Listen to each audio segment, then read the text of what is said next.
In 1889,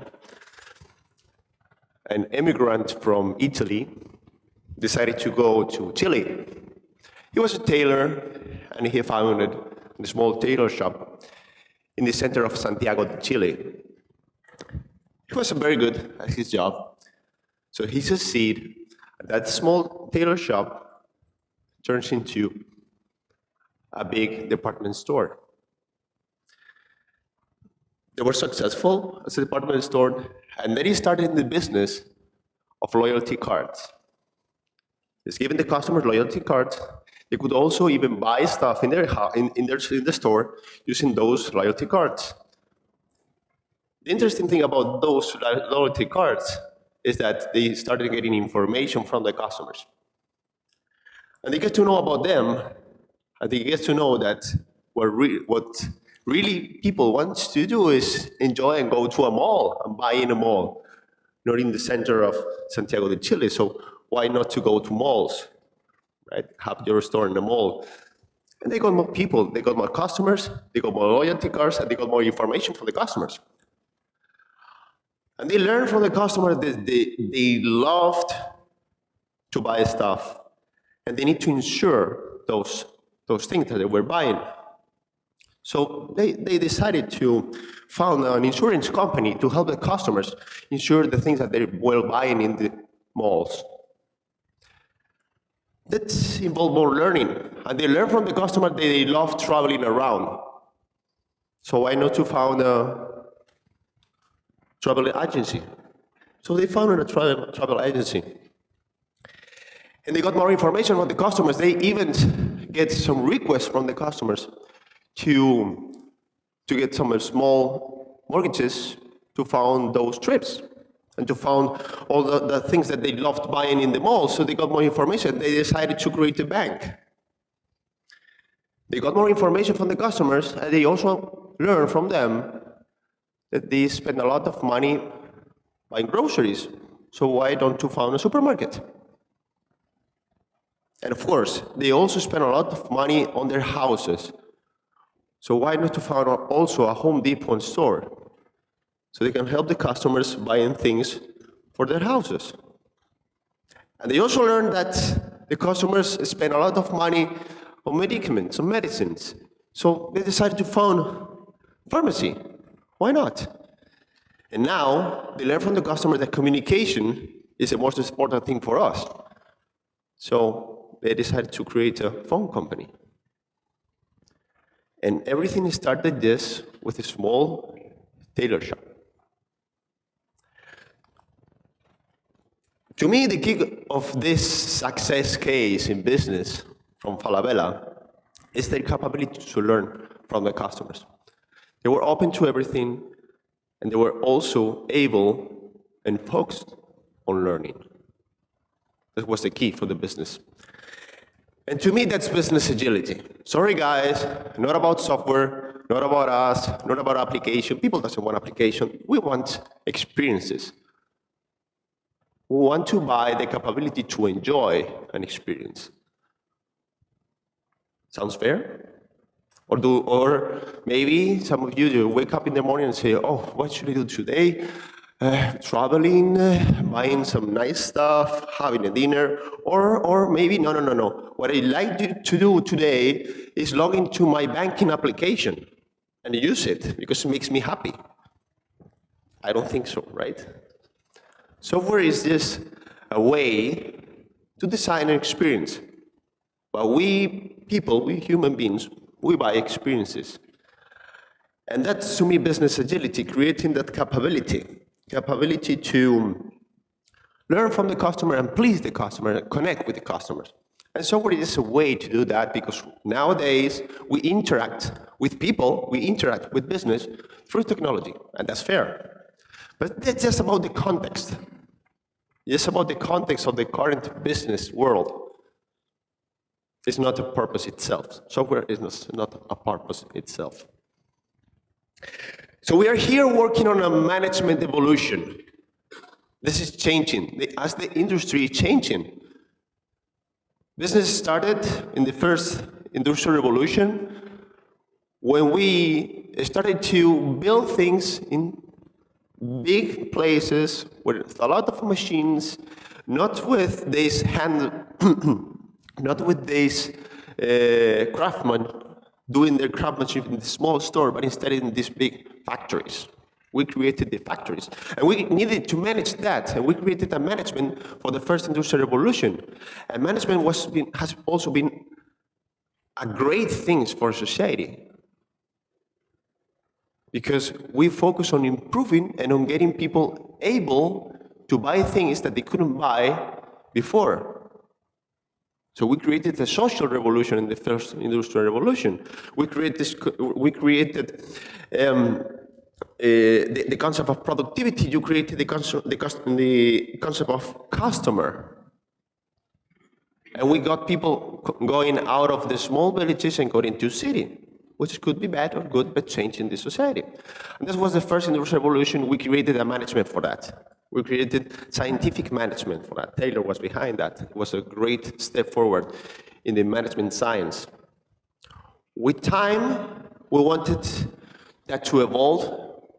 We wanted the customers to reach even higher possibilities. We wanted people to be able to buy their own cars, as Ford wanted. So I want all my employees to be able to buy a car.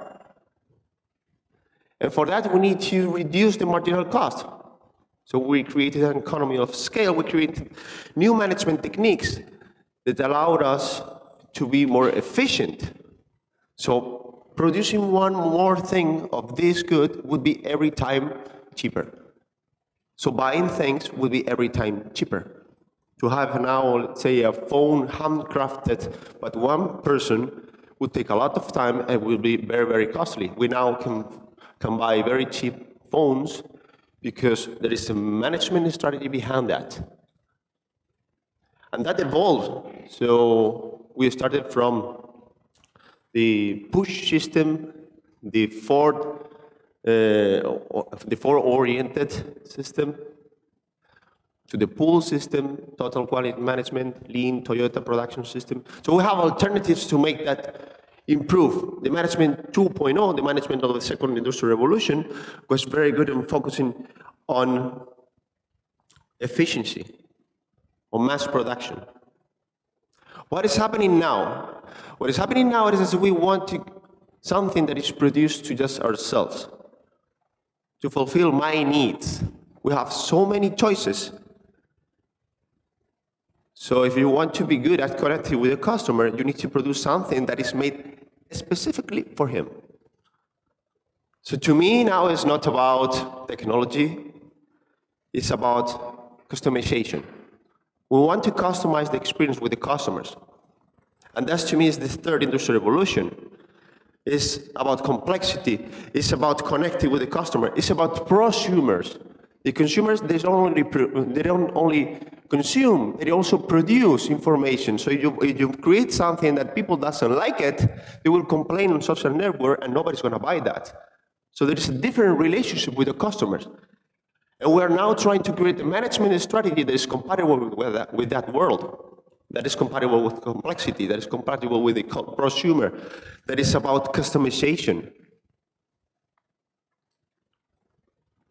It's about customization. We're in this management revolution, creating techniques, methods, strategies that are compatible with customization. So maybe that's agile. It's a way to be able to work on customization. But now, 15 years after the manifesto, some of us still think that this is about software. But instead, I believe that it's just a coincidence that is in software. Because in software is meant for that. Software is meant for customization. What we do with software is we explain a machine how the machine should behave in order to please a specific need, right? It's about customizing. It's not anymore about this factory where we produce suits and all the suits are the same. This time, it's about tailors that produce tailor-made suits for specific customers. So we face that problem. So how could we use management techniques that are appointed, that are designed for efficiency and for productivity,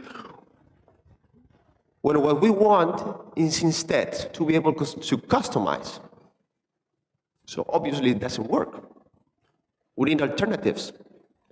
And we're working on that. We have Scrum, we have XP, we have Kanban applied to software, which is not the original Kanban. We have vision budgeting techniques, we have management. We have a lot of processes that are oriented to make our structures compatible with these new kind of customers. This is what we're trying to do here. This is what we're trying to design. This is awesome. We're creating here a management for customization.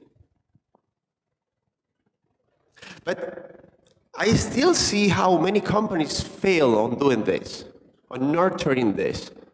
So companies understand the processes, companies understand the Scrum, companies understand the SDM, companies understand their processes, their practices, but they struggle to make it work. They struggle to get the organizations to connect with the customers. Why is that happening? Well, maybe it's not enough. We've been talking for years about this, understanding management as something bad, something old, something that we don't want, and understanding leadership as something very cool that we all want to be, we all want to do. But instead, we need to change that. We need to think that we need both. We've been working on management. This is great. All those practices, all those processes, everything is about management. It's awesome. We're creating management for the third industrial revolution. But we also are changing the world. And for that, we need leadership.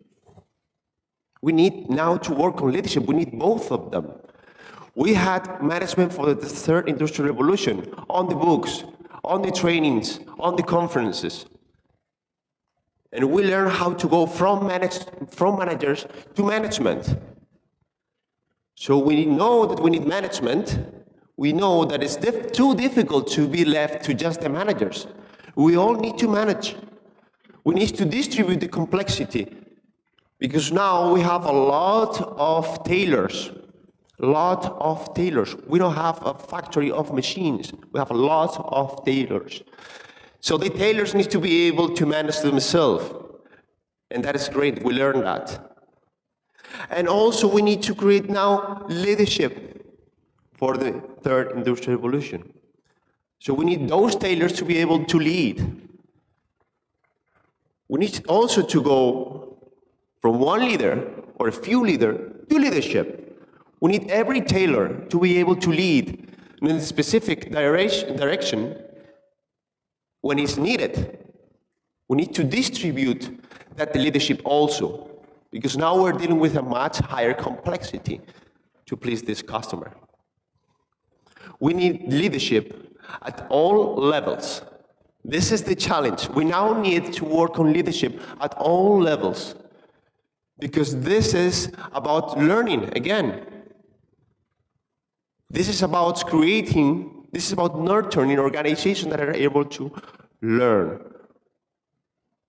Learn about itself, learn about the customer, connect with the customer, and please the customer. This is what we want to create now.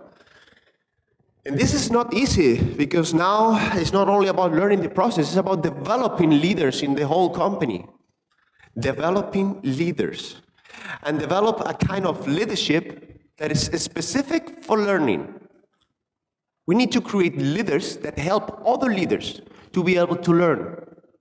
And we need leaders that are continuously learning from the customer, learning about how they do things, learning how to improve, challenging themselves every time, every day.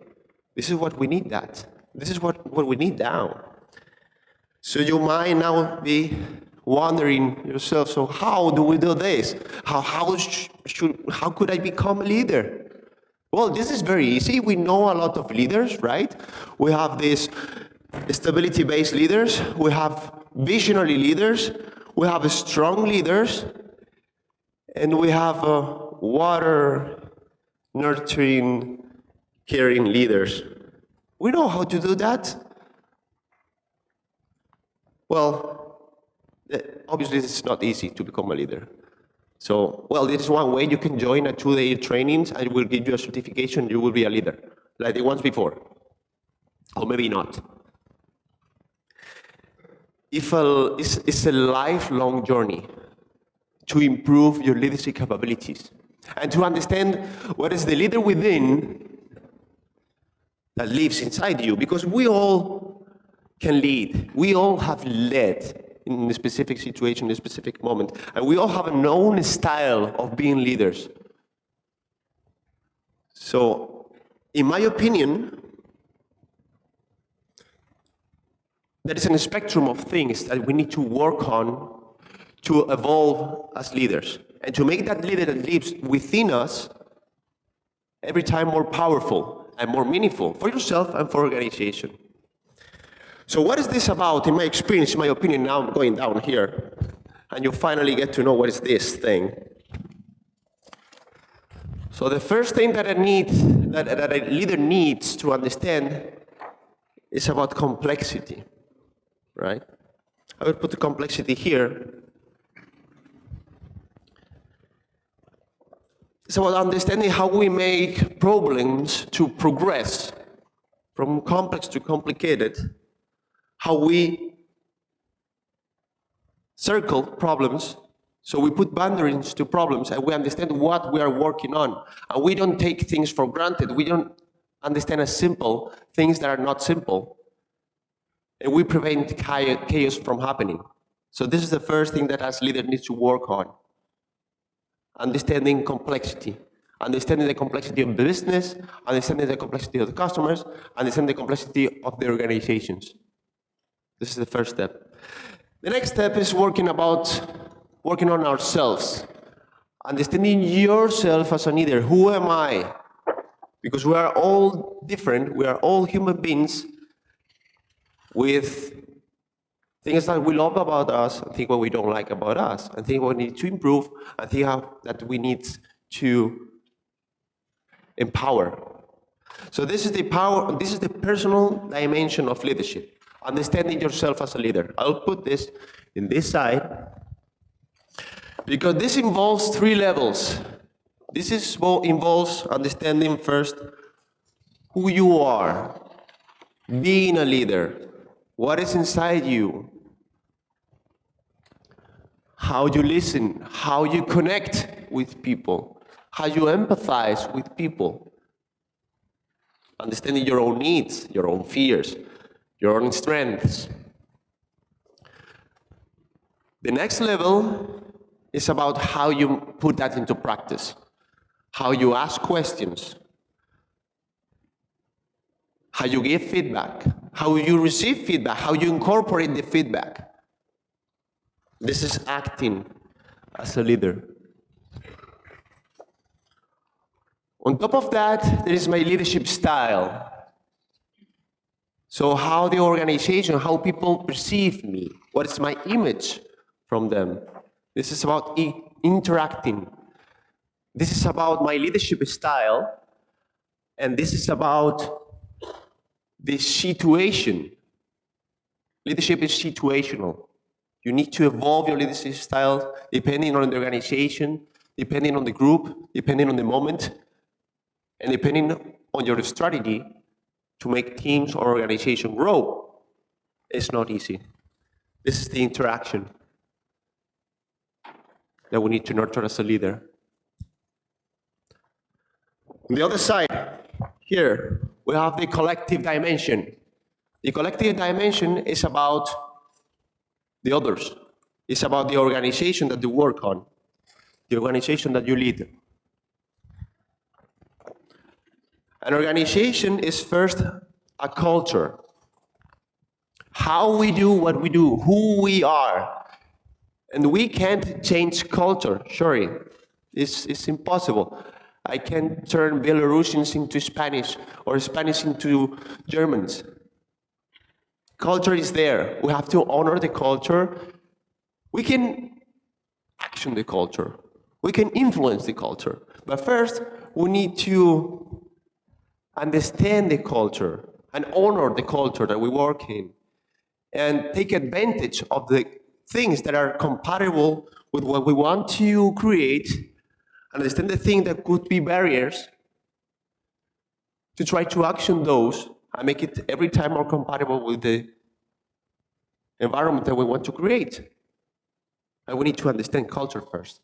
Culture is the strong fundamentals for every organization. On top of that, we have structure. The structure is a little bit more visible.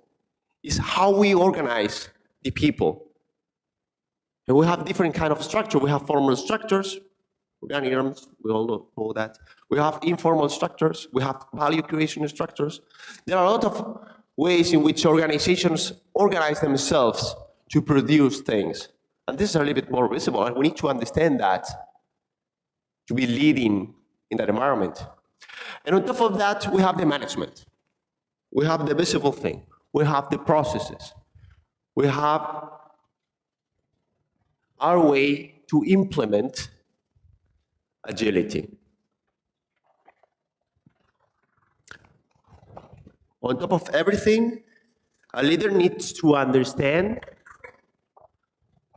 organizations as a dynamic system that is continuously evolving. Regardless of what you do, the organization will evolve. People get in, people get out, people leave the company, people join the company, customer changes, goal changes. The organization will be changing the whole time.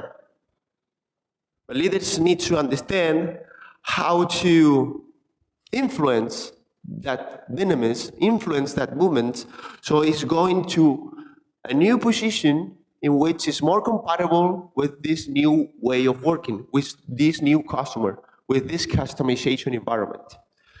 So it's easy, right? We just need to work on these 8 things for the rest of your life, and you will become great leaders. You will for sure become better leaders. I promise you that.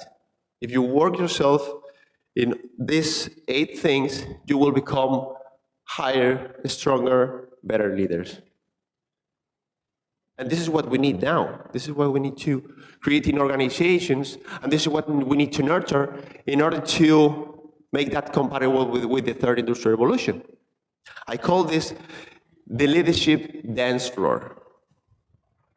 The leadership dance floor. Why do I call this the leadership or the leaders dance floor? Because all of this is connected. Everything is connected. And I give you an example. So let's say this organization, they heard about Scrum. We want to do Scrum. We all know Scrum, right? Who doesn't know what a Scrum is? Okay, great. I don't know.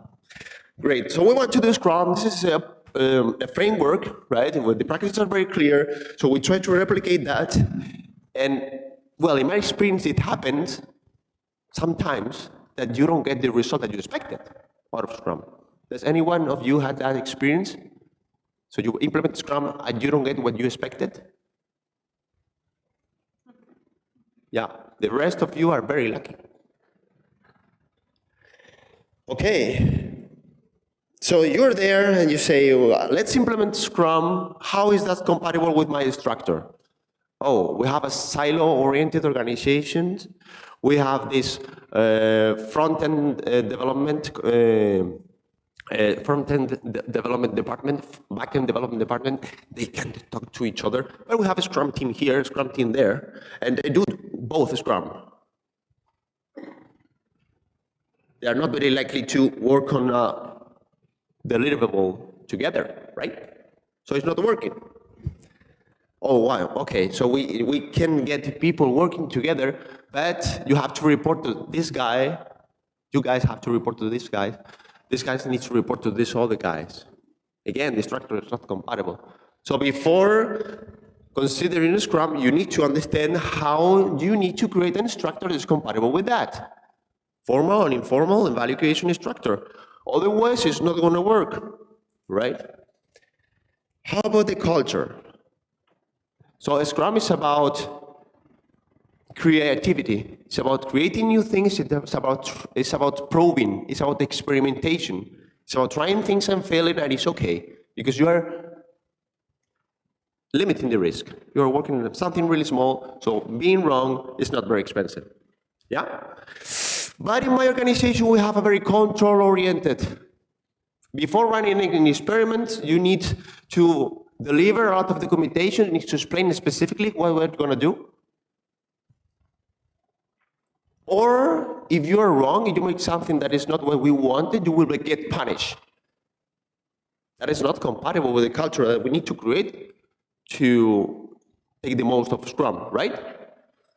So even before we work on the structure, even before we consider the process, we need to understand our culture and see what things will help us implementing the process and see what things will be thwarting us for implementing the process.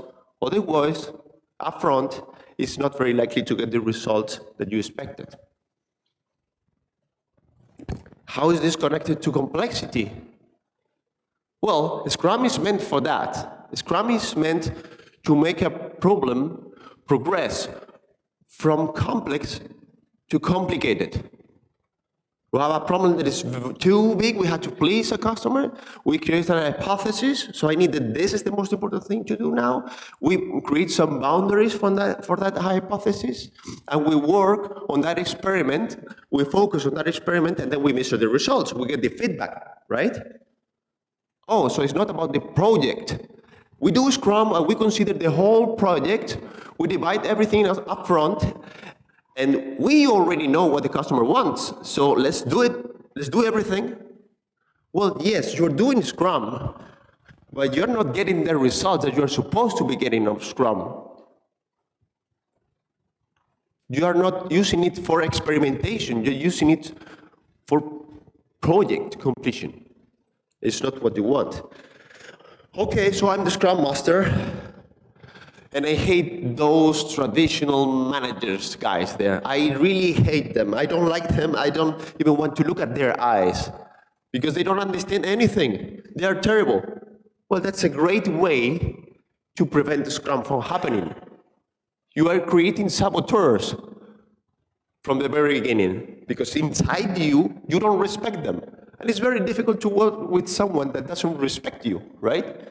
But what is alive in me is that I'm right and they're wrong, they're smart and they're stupid. Yes. Well, I don't think this is the kind of leader that we need in any situation. So maybe before starting to lead this initiative, before being a Scrum Master, you need to work and understand on what is alive on you. So maybe I need to empathize with them. I need to understand the situation. I need to understand that this is not easy. I need to work on myself. I need to self-manage before being leading this transformation. Transformation that is not only about the processes, it's about the structure, the culture, the understanding complexity, and now I need to work on myself. Okay, so now that I work on myself a little bit, and I stop thinking that everyone else is stupid, I need to put that into practice, and I need to use my language in an appropriate way so they connect with me and I connect with them. And if they understand what is happening here, I understand their needs, maybe for stability, and it's okay. And they understand my needs, so maybe for creativity. And we connect, and we give feedback, and we ask for feedback, and we're open for feedback. This is challenging, right? But if we do this properly, we will be interacting in a different way. We won't be perceived as this agile, buggy guy that is always like pushing me towards somewhere that I don't want to go. I don't want to do this thing. Please leave me alone. I'm happy at work. Why are you here to ruin my life? You can be perceived at that. You can be perceived at that. If you don't interact properly, you need to understand your styles. You need to understand when you need to be a visionary, when you need to be a nurturer, when you need to be a coach, when you need to be people-oriented, when you need to be a pace setter. You need to be able to do that. It's not easy. It's not easy also because the most important thing is to sustain, create, and honor a vision, and a strong vision. If there is no vision, there is no change. A leader needs to be very clear at the why. Why do we do this? Why is this important? Why we should do this process? Where are we trying to get? What I believe in? What I believe in? What do you believe? Otherwise, it's not powerful. Otherwise, you're not leading anywhere. Otherwise, you just focus on just one process, and maybe if the CEO of the company tells people to do so, they will do so, but they don't understand why. I've seen thousands of teams that they do Scrum or they do Agile, they do whatever, they don't know why. It's very difficult to succeed at doing something if you don't know why you're doing it. I encourage you, if you're a coach, when you go work with your teams, before working with them, ask them, why do they do what they do? You do a Scrum, why? Explain me why. If they are not able to explain you why, they never be able to do it properly. They don't have a purpose. Strong leader needs to sustain strong vision. So this is a lot of stuff to learn about. We need to learn about many things. And I encourage you to start your journey here and now. Also understanding what is learning. So yes, I need to learn about all those things. What is learning? Well, the first step of learning is just knowledge. It's simple. So you understand, you read the book, you go to the training. Okay, I got it. This is the thing. I know Kinevin, for example, about complexity. It's great. Great framework, awesome. That is just the first step of learning, the knowledge. Yeah? Are you with me? Next step is experience. You put it into practice, you tried it out. And then is when the true questions comes into the picture. You have the true question. Oh, how do I do this? How should I behave in this situation? How does it work here? And it's okay, you fail, and then when you fail, you learn, because you try something different. But that's not the whole picture of learning. On top of that, there is the transformation that happens on you. It's how you change your way of understanding business, how you understand your life. It's when you do a change of observer. You've been an observer your whole life from this perspective. Now you have this new information, that you have these new experiences, and now you see your life from here. Now it's different. It's not only about having the tools, it's about understanding the world differently. This is the transformational part of learning. This is the true learning. This is when true learning happens. I'm also a trainer, and I see how people often get frustrated because after 2 days of training, 3 days of training, they don't get the whole learning experience. Because the training is just the starting point. It's just the knowledge. You need to live through it. You need to live through it. Yeah? So, I want you to go a little bit into the experiencing, right? So, I now been just speaking about these frameworks that I develop on the spectrum of things that I think we need to work on. This is the knowledge. Let's try to put it a little bit into practice. And this is not going to be easy, because this is a lot of stuff, and you are too many people, and we don't have many space for this. But we're going to make it happen. So I need for you to stand up, please. Find a partner.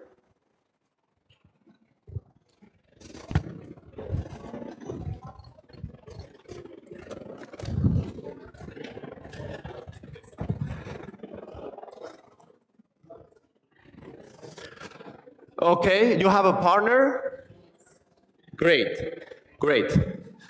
So this is the challenge. This is the challenge.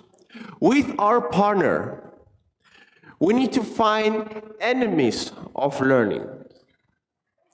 So things that we might be doing in our organizations, in our lives, and are preventing learning. I mentioned some examples, right? And try to classify, try to connect those enemies from learning with each of these pieces in the framework. right? That makes sense, right? I know it's difficult. I will give you some examples. So, for example, an enemy of learning in culture is punishment. If you punish people when they fail, no learning is going to happen. Yeah. Structure is a rigid structure. For example, if I have to ask before moving my feet, I have to ask to my boss. There is no learning happening, right? Performance appraisals are a great way to prevent learning. So you have to focus on this, forget about all the other things, forget about experimentation. Not having clear visions or everything connected with not having a clear vision. Doing things because you are forced to do things, not because you understand them. Those learning enemies live here. About the interaction, I perceive it as dictators. The dictators are not the best kind of leaders for learning. Acting, this is wrong, this is right, I don't care what you say, I know the answer. Yeah, those are keywords to prevent learning. Thinking that I'm the smartest guy in the room is the best way not to learn. Not being humble. Not being humble is the best way not to learn. I know everything. Why to learn? Okay. Oversimplified. This work in this organization, oh, so it will also work this here in other organizations. So Google, they have the ping pong table, so I put a ping pong table. It's simple. No, it's not simple. This is not honoring complexity. This is not what we want. We prevent learning. Yeah? Well, just to help you out, you have there a list of candidates, a list of things that are on the enemies of learning. Okay, is that clear? So please take 5 to 7 minutes with your partner. Please come here to the dance floor and explore it. And with post-it notes, whenever I find an enemy of learning, I write it down and I put it where it lives. So I need at least 1,000, 2,000 post-it notes per dance floor. Is that clear? Go!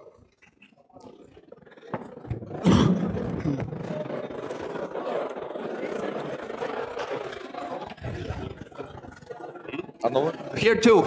We have two.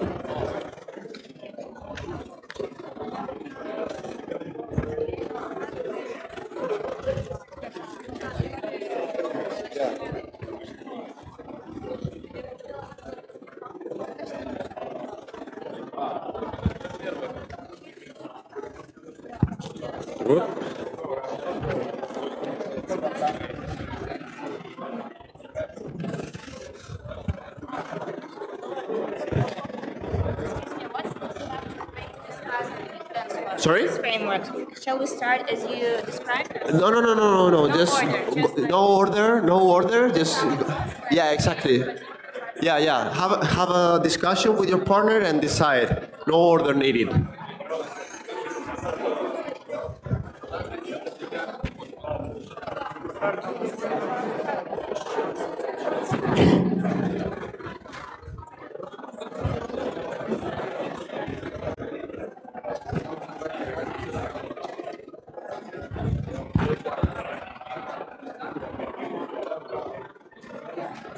Зеленая.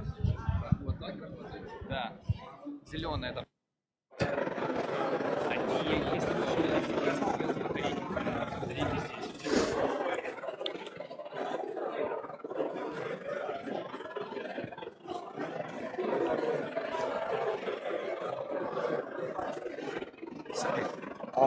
Could you share your presentation? Oh, later you. Yes, you will. You'll have it. Where I can find the presentation? Maybe an organization.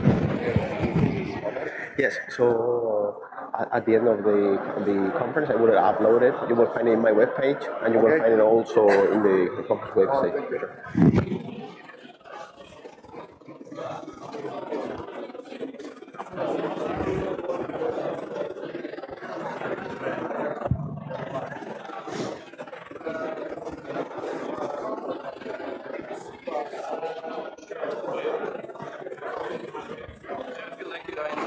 Perfect. Approximately 5 minutes per questions. Is it enough?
2 minutes. 2 minutes to go.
Thirty seconds. 30 last seconds.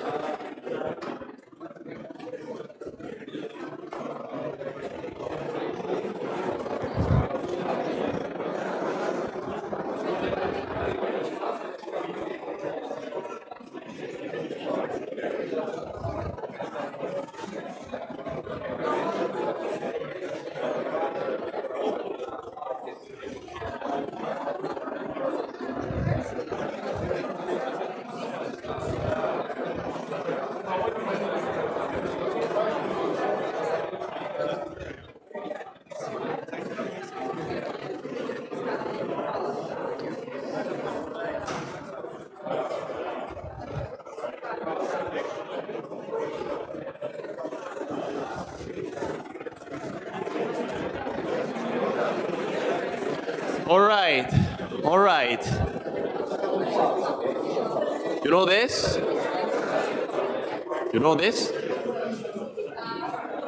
No, maybe you don't know this. All right.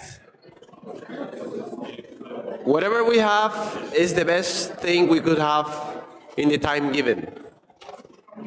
Wow, it's actually a lot. I'm very, very happy. Okay. Great, awesome. Thank you very much. Thank you.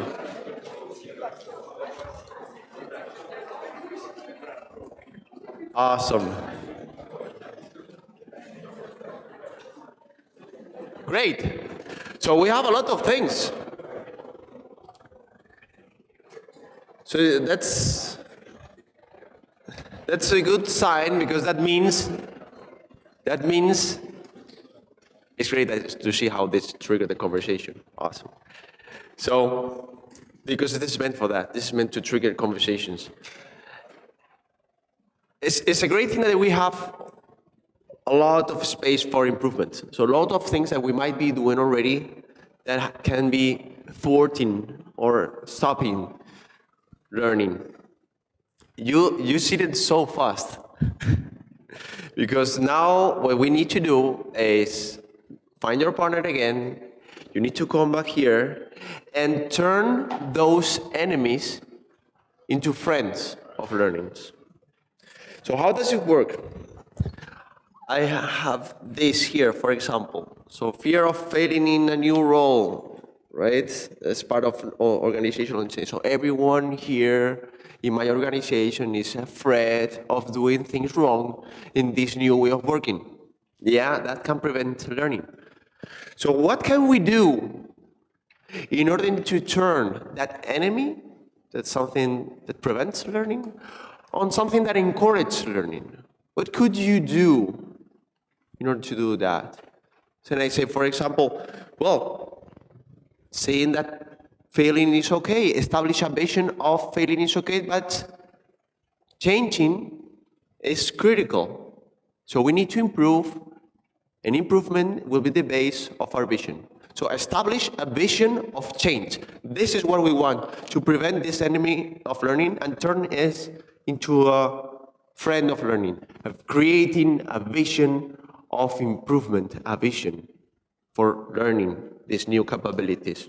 So what I do is I write it down in another post-it note, this friend of learning, and I put an F on top, a big F, so it's a friend, and I put it on top of it. So we cancel, we destroy this enemy with a friend, right?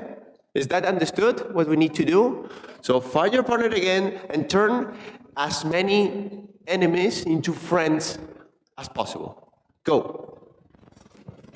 7 minutes. This is the more difficult.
Go. There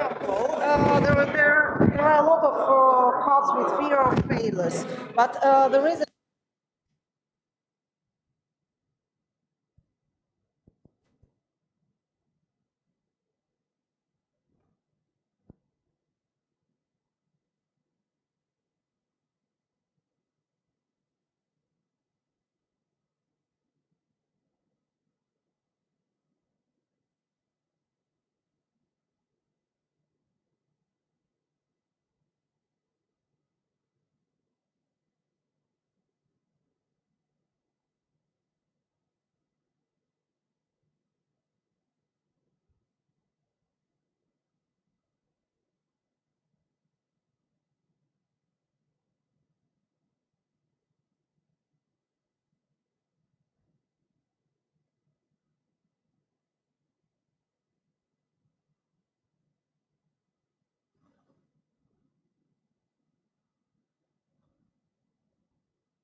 Okay, 1 minute.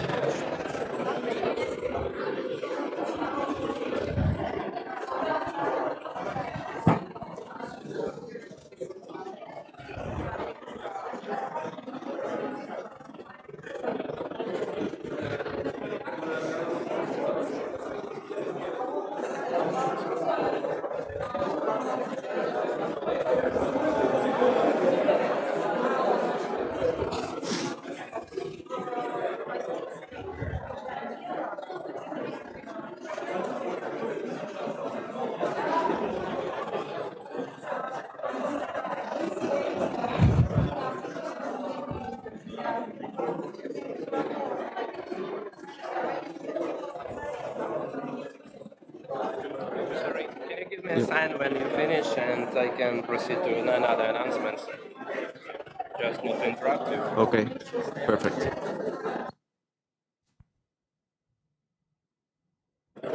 All right. Please stop for a second. Please stop for a second. Stop for a second. Second of attention here, please. Second of attention. Don't sit. Don't sit. Yes, I need silence for a second. I will use my mental powers to get your silence. Okay. Okay. This is what I need you to do, real quick. This is what I need you to do, real quick. Okay, so this is what I need you to do. You have here a lot of couples, right? A lot of learning enemy, friend of learning, right? So I need you to choose your personal challenge. Just shop around and find one, not one per each, just one out of the whole exercise for you personally. One challenge for you, something that you might be doing as preventive learning, to turn that into a learning, encouraging, learning friend, right? Is that clear? Find your challenge. Find your challenge, one challenge. Once you have your challenge, you write it down in a post-it note and you go back to your seat. So all of you have a personal challenge to become a little bit better leaders after this small exercise, okay? And you go to your chest. Maximum 2 minutes, go.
One minute.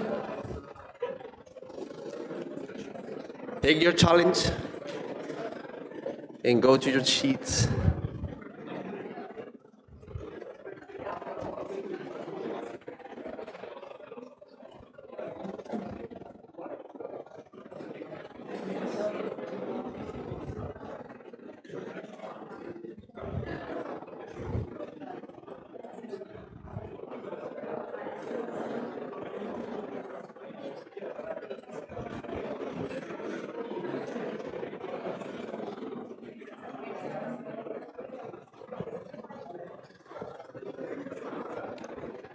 Thirty seconds.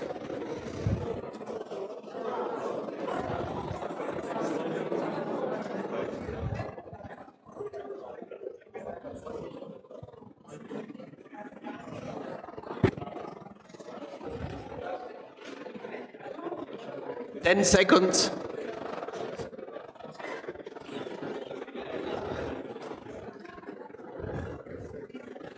All right. So the best the challenge we have is the best we could have in the time given.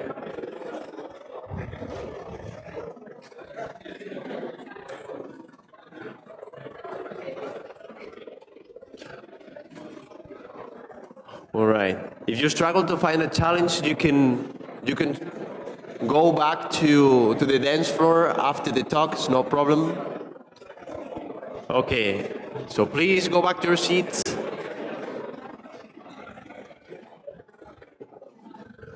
Please go back to your seats. You can have time later for exploring. Okay. Okay. All right. So obviously, This is a very, very, very, very small appetizer on how to use this. So there are many ways in which you have to use, in which you can use the leadership dance floor. One of those is to explore. It's for exploring. So you get into a new organization, for example, and they ask you to start doing Scrum, and to ensure that you are considering all the elements, you put this there. You make it visible to your customer, to your company, to your colleagues, and you start exploring all those things, and you choose, and you can create a backlog of experiments, a backlog of things that you can try in your organization to make this happen. So you don't consider just the process, you consider the rest, right? So this is the first thing. Exploring, awareness, this is the first way. Of course, you're not learning all that you could be doing with this in 20 minutes of exercise. I didn't expect that. I just wanted for you to just have an appetizer on how to use this. There are a lot of ways of using this framework. The important thing, though, is we were talking about the leadership. I wanted you to honor all the context of leadership and understand that it's extremely complex. And I understand also that is what we currently need in the community, that we currently need in agility. We need to nurture leadership. We need to work on leadership. Business agility is learning. Business agility is about leadership for learning. And we're here to learn how to become better leaders. That's all. Good luck.